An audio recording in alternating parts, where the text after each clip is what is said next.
પાણી ભર્યું હે તો પછી કોઈ આવતું જ નથી સરપંચ ને કોઈ વોટ કેના બધી ગણતરી કરે છે આયા કોઈ પણ આવ્યું નથી આવતું નથી કોઈ આવતું નથી વોટ જીતી આયા કોઈ પણ આવ્યું નથી જીતશે ના કરશું ને ઓલું કરશું ત્યારે ચાય ના હવાનું હા પછી તો પાસ કાઢો નીકળી ગયા હમને મેકી હશે મને પછી આયા આવતો કોરોનામાં જોવો હા હાલો બિચારા જો તમારી પાસે કોઈ આવ્યા હતા કોઈ મોટું નથી બતાવતા મોટે હોય ને દોડી ના આવે રમેશભાઈ ફોન કર્યો તો પર આવ્યા તો બધું જો અહીંયા જોવા પાડે તો ઉભા થઈ બિચારાની આટલી અમારી તકલીફ છે જોઈ લો આવો તો પાણી ભરેલું તો દેખાય બાકી દેખાય નહીં કોઈને કઈ શું તકલીફ છે દીવાલ દેખાય તો ઉભા રહીએ છે ત્યારે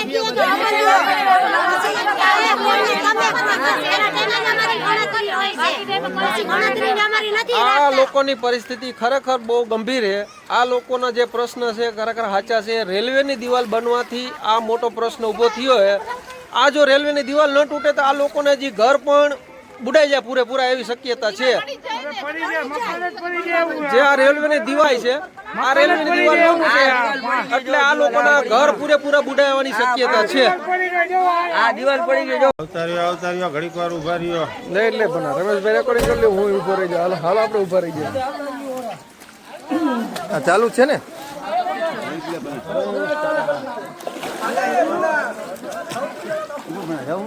જા જા જા જાવ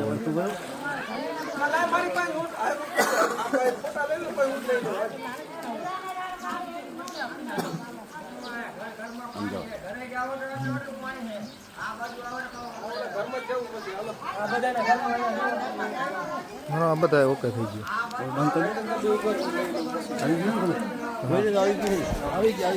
આવી ગયા એના શું કારણે પાણી ભરાણું અહીંયા આગળ તમારે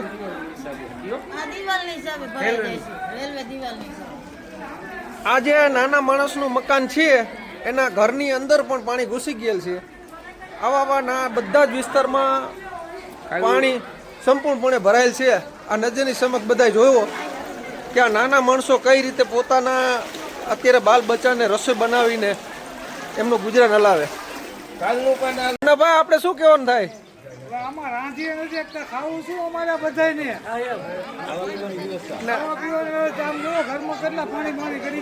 રમેશભાઈ શું કારણે પાણી ભરાણા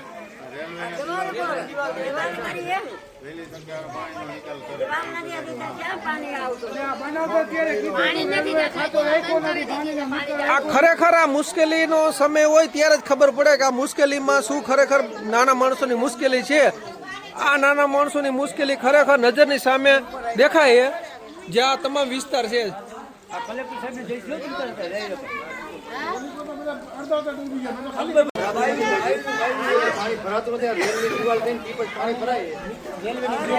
તમારા શું કારણે પાણી ભરાણું અહીંયા કેટલાક વર્ષથી દિવાલ બન્યા પછી પાણીનો જે નિકાલ થતો હતો એ નિકાલ હાલ થતો નથી લગભગ બધાના ઘર પાણીમાં ગરકાવ થઈ ગયા છે હા એ તો અમારી નજરે સામે દેખાય છે કે ઘરમાં અંદર પણ પાણી ઘૂસી ગયા છે ઢીચણ હમણાં અને સામે ભાઈ પણ દેખાય છે કે ઘરવાળા માલિક કઈ રીતે આ રસોઈ બનાવે કઈ રીતે રાંધશે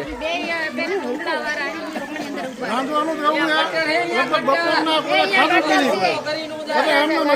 ગેસના બાટલા કરે છે બધાના ઘરની અંદર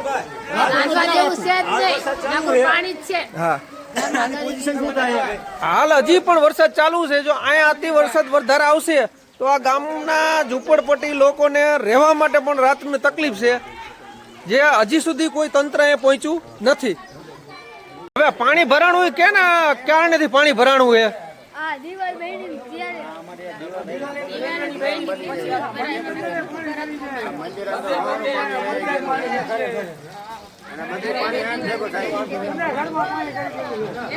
જે તમામ ઘરમાં પાણી કરેલું રેલવેની દિવાલ થતા આ શક્તિપુરા વિસ્તારનો પ્રશ્ન આ છે અને હજી પણ જો વરસાદ વધારે આવે તો આથી વધારે પાણી ભરાવાની પણ શક્યતા છે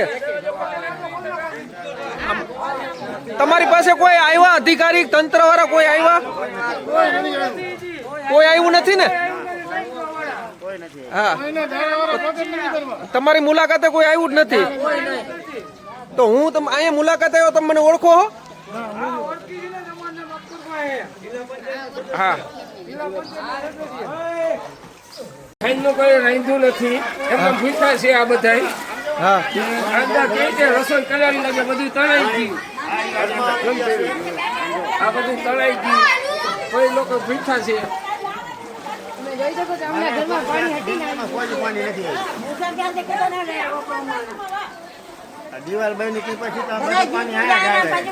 કોઈ પણ એક પણ અધિકારી કોઈ પહોંચ્યો નથી, કોઈ પણ કોઈ વિઝિટ કરી નથી. અને આ નાના માણસોની કોઈની પરિસ્થિતિ માટે અહીંયા કોઈ પણ જવાબદાર વ્યક્તિ અહીંયા પહોંચેલ નથી. હું જિલ્લા પંચાયત સદસ્ય તરીકે મારી ફરજ બજાવવા માટે અને મારા વિસ્તારની મુલાકાતે આવેલ, ત્યાં હાલ સુધી કોઈ માણસ અહીંયા પહોંચેલ નથી. તમારી પાસે કોઈ માણસ આવ્યા? કોઈ નહીં.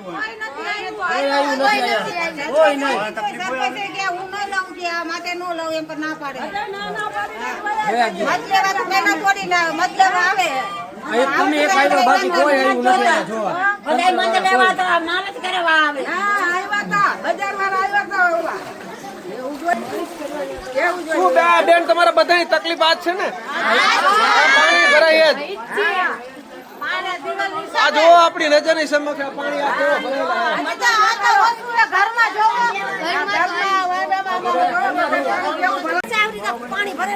દર વર્ષે આ તકલીફ પડે છે.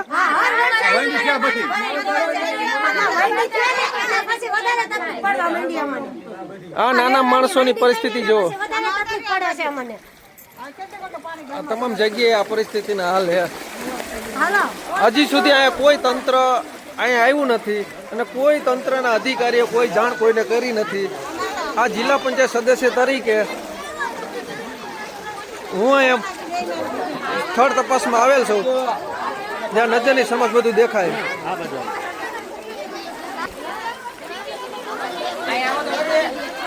આ ગામના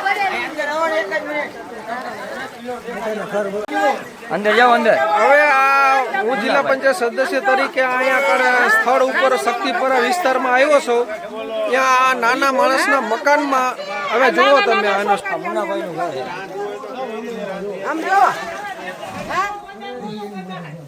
આ રસોડા અંદર છે, આ મકાન છે એના માલિકનું. આના અંદર માલિકના મકાન અંદર પણ કોઈ પણ કઈ રીતે રહી શકશે? રસોઈ કેમ બનાવી, ખાવું કેમ, હું કેમ, બેવું કેમ ઘરમાં? બીજે વાદળા ગયું. ટીવી તો ડૂબી ગયું મારું. આ બધું જ જો આમનું છે. ઘર વકરી બધું આ તમારું જ મકાન છે ને?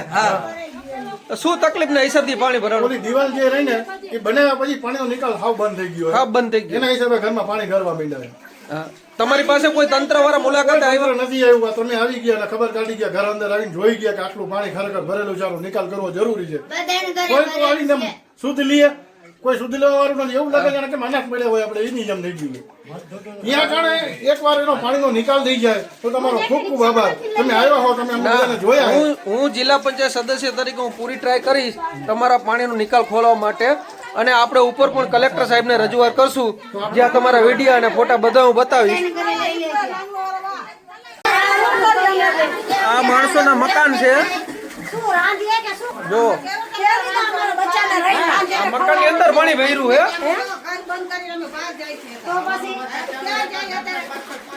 કોઈ આવતું જ નથી સરપંચ ને કોઈ. વોટ એના બધી ગણતરી કરે છે. અહીંયા કોઈ પણ આવ્યું નથી. આવતું નથી કોઈ આવતું નથી. વોટ જીતી અહીંયા કોઈ પણ આવ્યું નથી. જીતશે ને આ કરશું ને ઓલું કરશું. ત્યારે ચાય ના આવવાનું હા. પછી તો બસ કાટો નીકળી ગયા મમ્મીને મેકી દી હશે મને. હાલો બિચારા જો. બેન શું તકલીફ પડી ત્યાં પાણી ભરાણું? અમારે પાણીની જા રેલવે વાળાએ બંધ કર્યું ને એટલે તકલીફ પડી છે. શું કરવાનું? ઘરમાં આ મકાનની અંદર પાણી 4 ફૂટ ભરેલું છે. આ નજરની સામે બધું દેખાય છે. નાના છોકરા આ વિડીયો હવે આ લોકો જાશે ક્યાં રાતના? આ રાતનો વરસાદ આવે તો પરિસ્થિતિ બહુ બગડે એવું છે, જેથી તાત્કાલિક આવવા માટે આ રેલવેનો દિવાલ તોડી તાત્કાલિક નિકાલ કરવો.